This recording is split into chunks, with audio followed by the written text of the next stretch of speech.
اسلام میں قبر کے آگے سجدہ کرنے کی اجازت نہیں ہے، اسی لیے جنازے کی نماز میں بھی آپ سجدہ نہیں کرتے، رکوع نہیں کرتے۔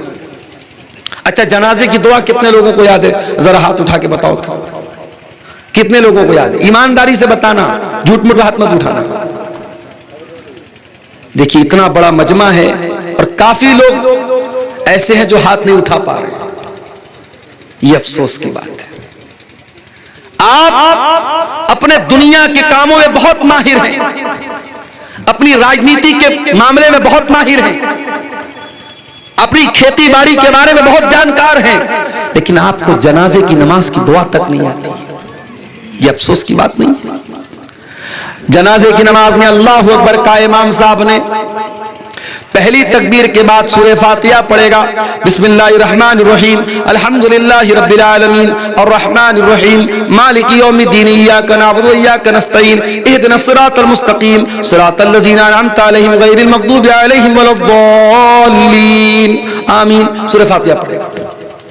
اس کے بعد کوئی سورت ملا لے گا، بسم اللہ الرحمن الرحیم قل هو اللہ احد اللہ الصمد لم یلد ولم یولد ولم یکن له کفوا احد۔ اس کے بعد امام کہے گا اللہ اکبر، اس میں رفع یدین کر بھی سکتے نہیں بھی کر سکتے، دونوں طریقہ جائز ہے۔ اگر آپ چاروں مرتبہ رفع یدین کرے تو بھی چلے گا، اور صرف ایک مرتبہ رفع یدین کر کے ہاتھ باندھے رہے تو بھی چلے گا۔ ایک بار اللہ اکبر کا سورہ فاتحہ پڑھا، کوئی سورت پڑھی، اب دوسری مرتبہ امام نے اللہ اکبر کا، آپ کیا پڑھیں گے؟ آپ اللہم صلی علی محمد وعلی آل محمد کما صلیت علی ابراہیم وعلی آل ابراہیم انک حمید مجید اللہم بارک علی محمد وعلی آل محمد کما بارکت علی ابراہیم وعلی آل ابراہیم انک حمید مجید۔ درود شریف پڑھا، پھر امام نے کہا اللہ اکبر، اب یہ تیسری تکبیر ہے۔ اب اس میں آپ جنازے کی دعا پڑھیں۔ جنازے کی کئی دعائیں ہیں، چھوٹی چھوٹی دعا بھی ہے، تھوڑی لمبی دعا بھی ہے۔ ایک دعا جو بہت مشہور ہے، شاید جن کو یاد ہے یہ والی دعا یاد ہوگی، اللہم اغفر لحینا ومیتنا وشاہدنا وغائبنا وصغیرنا وکبیرنا وذکرنا وانثانا اللہم من احییتہ منا فاحیہی علی الاسلام ومن توفیتہ منا فتوفہ علی الایمان اللہم لا تحرمنا اجرہ ولا تفتنا بعدہ۔ یہ دعا ہے، اتنی تو کم سے کم آپ کو یاد ہونی چاہیے۔ اس دعا کا مطلب کیا ہے؟ اللہم اغفر لحینا، اے اللہ ہمارے زندوں کو بخش دے، ومیتنا ہمارے مردوں کو بخش دے، اللہم اغفر لحینا ومیتنا وشاہدنا وغائبنا، جو موجود ہیں ان کو بھی بخش دے، جو موجود نہیں ہیں ان کو بھی بخش دے، اے اللہ ہمارے مردوں کو بھی بخش دے، ہماری عورتوں کو بھی بخش دے، ہمارے بچوں کو بھی بخش دے، ہمارے زندوں کو بھی بخش دے، ہمارے مردوں کو بھی بخش دے۔ سارے لوگوں کی بخشش کی دعا کرتے ہیں آپ جنازے کی نماز۔ اس کے بعد آپ کیا کہتے ہیں؟ اللہم من احییتہ منا فاحیہی علی الاسلام، اے اللہ تو جسے زندہ رکھے اسے اسلام پر زندہ رکھے، ومن توفیتہ منا، اور جسے تو موت دے دے فتوفہ علی الایمان، اے اللہ تو اسے ایمان پر موت دے۔ اللہم لا تحرمنا اجرا، اے اللہ اس مرنے والے کے اجر و ثواب سے ہم کو محروم مت کر، مرنے والے کے ثواب سے ہم کو محروم مت کر، ولا تفتنا بعدا، اور اس کے بعد اور ایک حدیث میں یہ بھی الفاظ آئے ولا تضلنا بعدا، اس کے بعد تو ہمیں گمراہی میں مت ڈال، ہمیں فتنے میں مت ڈال۔ ایک چھوٹی سی دعا بھی جنازے میں آپ پڑھ سکتے ہیں، اللہم اغفر لہ وارحمہ وعافہ واعف عنہ واکرم نزلہ ووسع مدخلہ، اے اللہ اس مرنے والے کو بخش دے، اس کے اوپر رحم فرما، اس کو درگزر کر دے، اس کو عافیت میں رکھ، اس کی اچھی مہمان نوازی فرما، اور اس کے گناہوں کو دھو دے۔ یہ دعا بھی آپ پڑھ سکتے ہیں۔ تو جنازے کی تیسری تکبیر کے بعد آپ کو یہ دعا پڑھیں، اس کے بعد چوتھی تکبیر ہوگی، امام السلام علیکم ورحمۃ اللہ، السلام علیکم ورحمۃ اللہ، دونوں طرف سلام پھیرے گا، آپ سلام پھیر دیں گے۔ یہ جنازے کی نماز کا طریقہ ہے۔ اس کے بعد اور آگے بڑھیے، اب آپ جنازہ پڑھ چکے، اب مردے کو قبرستان لے کے جا رہے ہیں۔ دنیا میں انسان کتنا طاقتور تھا، دنیا میں اس کی فارچونر گاڑی جب گزرتی تھی روڈ پر تو لوگ تاکنے لگتے، نیتا جی کی گاڑی آ گئی، ودھائک جی کی گاڑی آ گئی، منتری جی کی گاڑی آ گئی، فلانے صاحب کی گاڑی آ گئی۔ اور آج جنازے پہ لیٹا ہوا ہے وہ انسان، اور اس کی جنازے کی چارپائی کو لوگ پکڑے ہوئے ہیں اور اس کو لے کے قبرستان جا رہے ہیں۔ قبر تیار ہے اور قبر بھی آپ جانتے ہیں دو طرح کی ہوتی ہے. ایک ہوتی ہے صندوقی قبر جس میں بیچ میں مردے کو رکھا جاتا ہے, اور ایک ہوتی ہے بغلی قبر. اور اللہ کے نبی کی جو قبر ہے وہ بغلی قبر تھی جس میں سائیڈ میں مردے کو رکھا جاتا ہے. تو قبر میں مردے کو اتارا جاتا ہے. اب جب قبر میں اتارا گیا اس کے بعد مٹی ڈالی جاتی ہے. مٹی ڈالنے کے ٹائم بہت سے لوگ دعا پڑھتے منہا خلقناکم ومنہا نخرجکم وفیہا نعیدکم تارۃ اخری. یہ دعا پڑھتے ہیں, یہ ثابت نہیں ہے, بس بسم اللہ پڑھ کے آپ مٹی ڈال دیجئے. مٹی ڈال دیا, ہاتھ جھاڑ کے چلے آئے. زندگی بھر اس بات کی فکر کرتے رہے لوگ کیا کہیں گے. صحیح کام کرنا تھا نہیں کر رہا تھا, کیوں لوگ کیا کہیں گے. مولوی صاحب نے تقریر میں بیان کیا بارات مت لے کے جا, جہیز مت لے تو, منگنی کی رسم مت کر تو, ہلدی کی رسم مت کر تو. آپ کی شیرشاہ بادی برادری میں کٹیہار میں مجھے لوگوں نے بتایا باقاعدہ بینڈ باجا تک کی شادی ہو رہی ہے. کہاں ہیں آپ؟ اتنے بڑے بڑے جلسے اور ہندوستان کے چنندہ علماء کو بلانے کا کیا فائدہ ہے اگر آپ کی برادری کے اندر جو الحمدللہ 80% اہل حدیث لوگ ہیں, آپ کی برادری میں ابھی بھی اگر ناچ گانے کے ساتھ اور بینڈ باجے کے ساتھ اگر شادی ہو رہی ہے اور 2-2 لاکھ روپیہ کیش لے کے شادی ہو رہی تو کیا مطلب ہے میرے بھائی. لیکن بہت ساری رسم و رواج کی بات آتی ہے, لوگوں کا یہی کہنا رہتا لوگ کیا کہیں گے. ارے لوگ کچھ بھی کہیں تو یہ دیکھ اللہ کیا کہے گا. تجھے حساب اللہ کو دینا ہے, لوگوں کو نہیں دینا ہے. لوگ تو تیرے مرنے کے بعد آئیں گے, قبر پہ مٹی دیں گے, ہاتھ جھاڑیں گے, چلے جائیں گے. لوگ تیرے اچھے کام کی بھی تعریف کرنے کے لیے تیرے مرنے کا انتظار کریں گے. جس دن تو مرے گا تیری قبر پہ مٹی دینے آئیں گے, اس دن کہیں گے کہ ہاں یار آدمی تو بڑا اچھا تھا. زندگی میں جس نے کبھی آپ کو اچھا نہیں کہا وہ مرنے کے بعد اچھا کہے گا. لوگوں کو خوش مت کرو میرے بھائی, اللہ کو خوش کرو, اس کو راضی کرو. لوگ تو آپ کے مرنے کا انتظار کرتے ہیں. میں کبھی کبھی تقریر کے لیے جو سفر کرتا ہوں بہت تھک جاتا ہوں, سچی بتا رہا ہوں. ابھی ادھر بھی کنٹینیو 7-8 دن سے لگاتار میرے پروگرام ہو رہے ہیں. کچھ بہار میں بھی ہوئے, کچھ ادھر یو پی میں بھی ہوئے, کچھ ہمارے اپنے بنارس میں بھی ہوئے. رات میں پروگرام کر کے کبھی ایسا ہوا گھر پہنچا, کبھی ایسا ہوا گھر نہیں پہنچا. پھر صبح مدرسے کی ڈیوٹی کرنا ہے, صبح 8 بجے سے لے کے 2 بجے تک ڈیوٹی کرنا ہے. اس کے بعد پتہ لگا صاحب پھر نکلنا ہے. کئی دن تک تو ایسا ہوا کہ بستر پہ نیند نہیں ملی. کبھی کبھی ایسا لگتا ہے کہ اتنا سب کرنے کے بعد بھی ایسا تو نہیں کہ سارے لوگ میری تعریف ہی کریں گے یا سارے لوگ مجھے اچھا ہی سمجھیں گے. بہت سارے لوگوں کی نظر میں برا بھی ہوں, تو میں لوگوں کے چکر میں کیوں پڑوں بھائی. لوگوں کی تعریف سننے کے لیے یا لوگوں کی برائی سے بچنے کے لیے کبھی بھی صحیح کام کو مت چھوڑو اور کبھی بھی غلط کام مت کرو. یہ دیکھو اللہ کی نظر میں صحیح کیا ہے اور اللہ کی نظر میں غلط کیا ہے, بس ہم اللہ کو حساب دیں گے. قبر میں مٹی دے کے لوگ چلے گئے. یہاں تو اتنی بڑی بڑی لائٹیں جل رہی ہیں. 4 ویلر سے میں آ رہا تھا, ڈرائیور صاحب نے کہا مولانا صاحب پروگرام کہاں ہے, نظر نہیں آ رہا ہے. میں نے کہا لائٹ نظر آئے گی سمجھ جانا. دور سے ٹیوب لائٹ نظر آنے لگی. عبدالعزیز بھائی کو میں نے فون کیا کہ ہاں آپ کے پروگرام کے لوکیشن پر پہنچ گیا. پروگرام ہے, آپ نے دور تک لائٹوں کو لگایا ہے. کبھی قبر میں آپ نے کوئی لائٹ دیکھی ہے؟ کبھی ایسا ہوا کہ آپ نے مردے کو دفنایا ہو اور ساتھ میں ایک لالٹین رکھ دیا ہو, ایک موبائل کا ٹارچ جلا دیا ہو؟ نہیں, وہاں کوئی روشنی نہیں چھوڑ کے جاتا. دنیا میں گرمی کا موسم ہوتا ہے, ہم کولر, پنکھا, اے سی جیسی طاقتیں لگاتے ہیں. قبر میں کوئی اے سی لگاتا ہے کیا؟ کوئی پنکھا لگاتا ہے کیا؟ قبر میں ہم ہوں گے اور ہمارے اعمال ہوں گے میرے بھائی. اور قبر کے اندھیرے میں اگر ہمارے اعمال خراب ہوں گے, ہمارے کام گندے ہوں گے, ہم نے اللہ کو ناراض کیا ہوگا, معاف کرنا اس اندھیرے سے ہم نہیں بچ سکتے. قبر میں جو زہریلے جانور ہوں گے, جو جہنم کی کھڑکی کھلے گی, جو جہنم کا بستر بچھایا جائے گا, جو جہنم کی گرم ہوائیں ملیں گی, ان سے اگر ہمیں بچنا ہے اور جنت کی ٹھنڈی ہواؤں کو پانا ہے تو ہمیں دنیا والوں کو خوش نہیں کرنا, اللہ کو خوش کرنا ہے میرے بھائی, اللہ کو خوش کرنا ہے.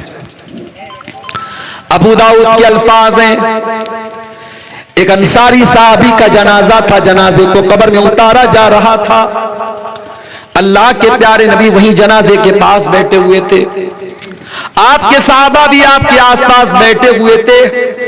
آپ نے قبر کو دیکھا, آپ نے جنازے کو دیکھا, آپ نے منظر کو یاد کیا جو قبر میں ہونے والا ہے. جب قبر میں ہونے والے منظر کو آپ نے یاد کیا, حدیث کے الفاظ ہیں فبکن نبی, اللہ کے نبی رونے لگے, اتنا روئے حتی بل الثری, آپ کے آنسوؤں سے وہاں کی زمین بھیگ گئی, وہاں کی مٹی بھیگ گئی, آپ کے آنسوؤں سے وہاں کی زمین تر ہو گئی, اور آپ نے قبر کی طرف اشارہ کر کے فرمایا لمثل ھذا فاعدوا یا اخوانی, اے میرے صحابہ اس قبر کی تیاری کرو, اس قبر میں تم سب کو جانا ہے, ہم سب کو جانا ہے. او میرے پیارے بھائیوں, جب مردوں کو دفنانے جایا کرو تو سوچا کرو کہ وہ دن ہمارے اوپر بھی آنے والا ہے. مرنے کے بعد اب قبر میں ہم پہنچ گئے.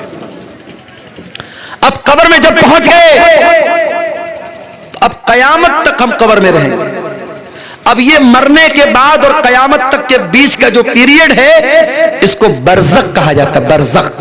برزخ کا مطلب کیا ہوتا ہے؟ Barrier, divider. آخرت ایک طرف, دنیا ایک طرف, بیچ میں ڈیوائیڈر کیا ہے؟ یہ قبر کی زندگی ہے, برزخ کی زندگی ہے.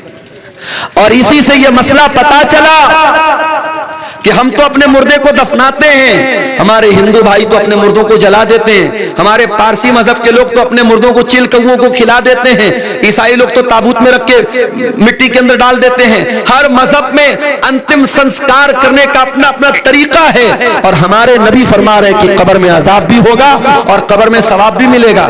تو جس نے جلا دیا, جس نے چیل کوے کو کھلا دیا, اس کو کیسے عذاب ملے گا, اس کو کیسے ثواب ملے گا؟ تو یاد رکھو میرے بھائی, قبر کا مطلب وہ گڈھا نہیں ہے, قبر ایک دنیا کا نام ہے, قبر ایک الگ ورلڈ ہے, ایک الگ دنیا ہے, اور اس دنیا کو ہم برزخ کہتے ہیں. اور یہ بھی یاد رکھو کہ مرنے کے بعد اب دوبارہ دنیا میں کوئی واپس نہیں آ سکتا. یہ جو بالی ووڈ کی فلموں میں دکھایا جاتا ہے, سیریلز میں دکھایا جاتا ہے, ایک انسان خودکشی کر لیتا ہے, آتم ہتیا کر لیتا ہے, اس کی آتما بھٹکتی رہتی ہے. کوئی آتما نہیں بھٹکتی. مرنے کے بعد کسی کی آتما, کسی کی روح دنیا میں کبھی نہیں آ سکتی. یہ بات یاد رکھو. قرآن کہتا ہے حتی اذا جاء احدهم الموت قال رب ارجعون, جب انسان کو موت آ جاتی ہے اللہ سے کہتا ہے اے اللہ ایک چانس اور دے دے, ایک موقع اور دے دے. رب ارجعون, ایک بار دنیا میں دوبارہ آنے کا موقع دے دے. لعلی اعمل صالحا فیما ترکت, اے اللہ میں وعدہ کرتا ہوں, میں پرومس کرتا ہوں, میں دنیا میں ایک چانس تو اور دے دے, میں کوئی گناہ کا کام نہیں کروں گا, کوئی تجھے ناراض کرنے والا کام نہیں کروں گا. اے اللہ میں نیک عمل کروں گا, میں اچھا عمل کروں گا. اللہ فرمائے گا کلا انہا کلمۃ هو قائلها ومن ورائہم برزخ الی یوم یبعثون. اے میرے بندے, تیری یہ وش پوری ہونے والی نہیں ہے, تیری یہ آرزو پوری ہونے والی نہیں ہے. اب تو قیامت تک برزخ میں رہے گا, تو قبر کی زندگی گزارے گا, برزخ کی زندگی گزارے گا. تو میرے عزیزو, جس طریقے سے دنیا کی زندگی کے لیے محنت کرتے ہو ویسے برزخ کی زندگی اور قبر کی زندگی کے لیے بھی محنت کرو.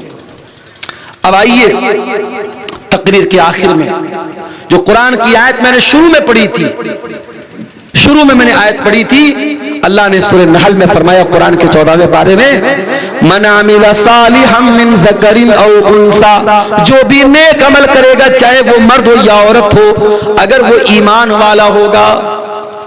ابھی بنارس میں پروگرام تھا, اس میں میری تقریر بھی تھی اور مولانا معراج ربانی صاحب کی تقریر تھی. اب معراج ربانی صاحب کو تو آپ جانتے ہی ہیں, کسی زمانے میں خاص طور سے بدعتی لوگوں کے خلاف ان کی بڑی تگڑی تقریریں موجود ہیں.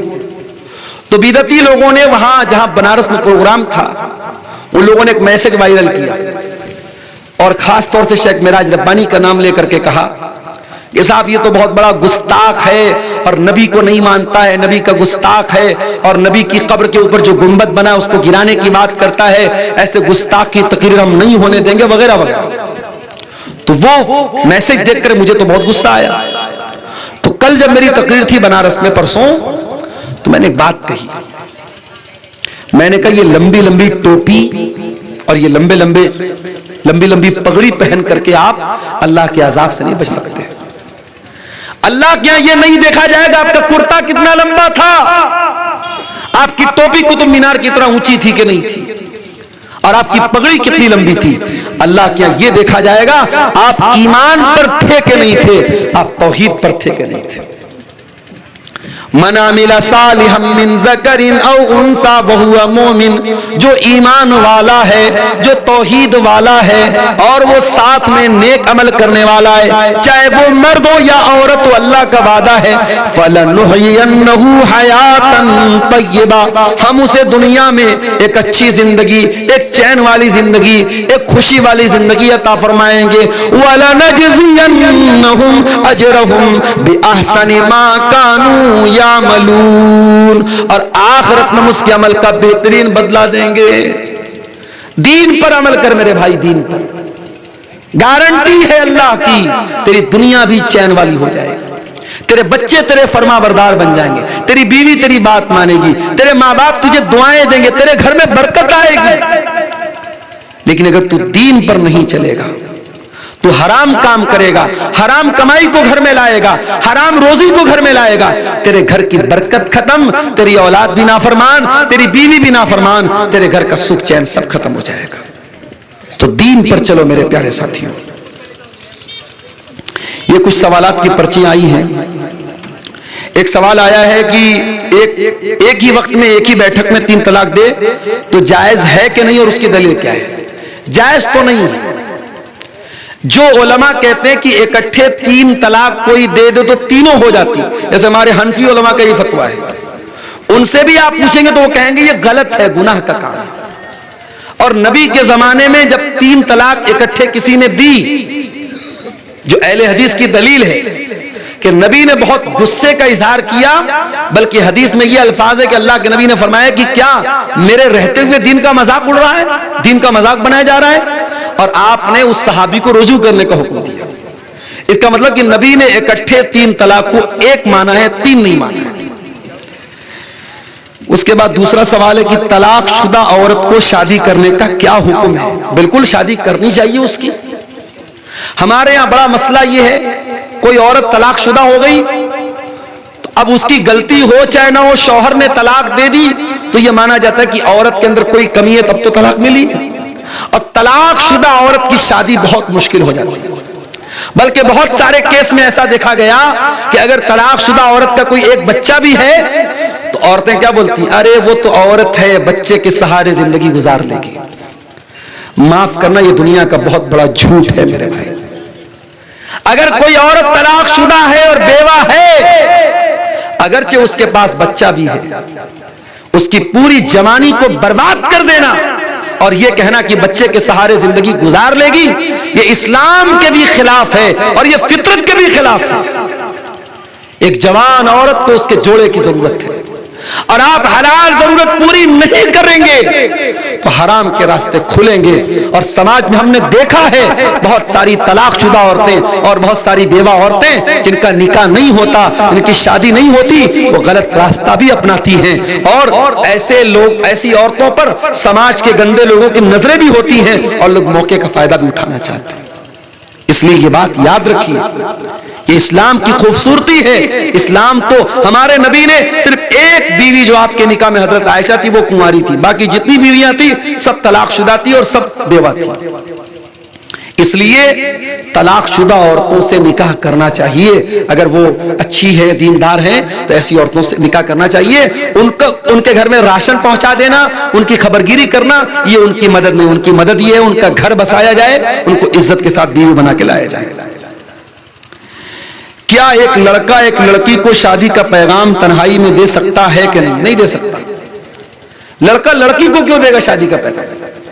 اگر کسی لڑکے کو کوئی لڑکی پسند ہے، اس نے لڑکی کو کہیں دیکھ لیا یا لڑکی کے بارے میں سن لیا کہ لڑکی بہت خوبصورت ہے، لڑکی بہت دیندار ہے، لڑکی کے ولی سے کو پیغام بھیجے گا، لڑکی کے گارجین کو۔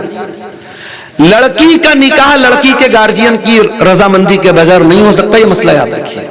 یہ جتنا ہمارے یہاں جو لو میرج کا جتنا معاملہ ہو رہا ہے سب غلط ہے۔ اگر کسی کو واقعی میں کسی سے لو ہے، پیار ہے، پراپر چینل سے آؤ، صحیح طریقے سے آؤ، لڑکی کے گارجین کو راضی کرو، لڑکی کا ولی راضی ہے تب نکاح ہو سکتا ہے۔ لڑکی کو لڑکا نکاح کا پیغام دے، اس کی بالکل پرمیشن اور اجازت نہیں ہے۔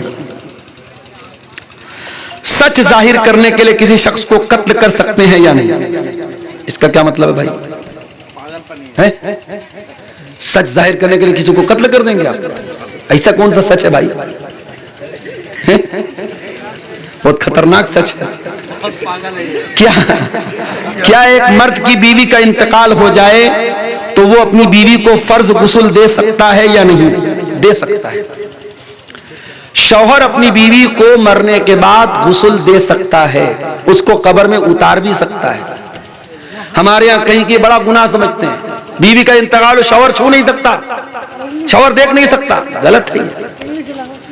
حضرت علی رضی اللہ تعالیٰ عنہ نے اپنی بیوی کو غسل دیا، حضرت فاطمہ کو، اور ہمارے نبی نے حضرت عائشہ سے کہا تھا کہ اگر میرا انتقال تیری زندگی میں ہو گیا تو تو مجھے غسل دینا، مجھے کفن دینا، اور اگر تیرا انتقال پہلے ہو گیا تو میں تجھے غسل دوں گا۔ یہ حدیث میں الفاظ ملتے ہیں، اس لیے بالکل دے سکتا ہے، کوئی حرج کی بات نہیں ہے۔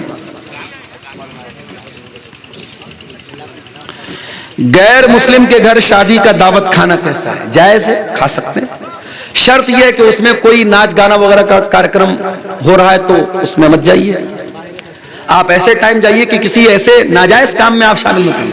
اب غیر مسلم کے گھر، یہ آپ نے سوال پوچھا کہ دعوت کھا سکتے ہیں، میں نے کہہ دیا کھا سکتے ہیں، اب جا کے وہاں ناچ گانا میں ٹھمکا بھی لگائیے آپ، اوکے عبدالغفار صاحب نے تو کہہ دیا جا سکتے ہیں، تو وہ تو جائز نہیں ہے۔ ناچ گانا جو حرام کام ہو رہا ہے اس میں آپ شرکت نہیں کریں گے۔ اور اگر وہاں پہ نان ویج کھانا ہے، عام طور سے غیر مسلموں کے یہاں شادی میں نان ویج کھانا نہیں ہوتا، اگر نان ویج کھانا ہے تو پھر یہ کنفرم ہونا چاہیے کہ وہ حلال طریقے سے ذبح ہوا جانور کا ہے۔ ابھی میں آ رہا تھا، غالباً ارریا کے قریب یا اور پہلے کہیں میں نے دیکھا کہ ایک میٹ کی دکان ہے، اس پہ لکھا تھا جھٹکا میٹ ہاؤس، اور بہت سارے غیر مسلموں کے یہاں جھٹکا والا جانور، جھٹکا مطلب سمجھتے ہیں نا، وہ اسلام کے طریقے کا الٹ ایک طریقہ ہے کہ جانور کو جھٹکے سے مارتے ہیں۔ ہم لوگ جانور کو یہاں چھری چلا کے ذبح کرتے ہیں، وہ یہاں پہ مارتے ہیں اوپر، تو جھٹکا والے جانور کا گوشت حلال نہیں ہے۔ تو اگر گوشت آپ کھا رہے ہیں کسی بھی غیر مسلم کے یہاں، یا کسی ہوٹل میں آپ کھا رہے ہیں، کٹیہار میں، کشن گنج میں، پورنیہ میں، کہیں پر بھی ہوٹل میں آپ کھانا کھا رہے ہیں اور وہ ہوٹل غیر مسلم کا ہے، تو یہ کنفرم کیے بغیر، یہ ویریفائی کیے بغیر کہ کھانا حلال ہے کہ نہیں، گوشت حلال ہے کہ نہیں، آپ کو وہاں کوئی بھی نان ویج کھانا کھانے کی اجازت نہیں ہے۔ ہمارے یہاں وہ میکڈونلڈ ہوتا ہے اور کیا کیا، اس میں جو برگر ہوتا ہے، پیزا ہوتا ہے، اس میں چکن والا بھی ملتا ہے، پتا کر لیجئے وہ چکن حلال والا ہے کہ نہیں ہے۔ بہت سارے میکڈونلڈ اور برگر کی کمپنیاں جو چکن کا سامان دیتی ہیں وہ مشین سے ذبح کرتی ہیں، وہ حلال طریقے سے ذبح نہیں ہوتا ہے، وہ جائز نہیں ہے آپ کے لیے، اس لیے اس معاملے میں بہت احتیاط کیا۔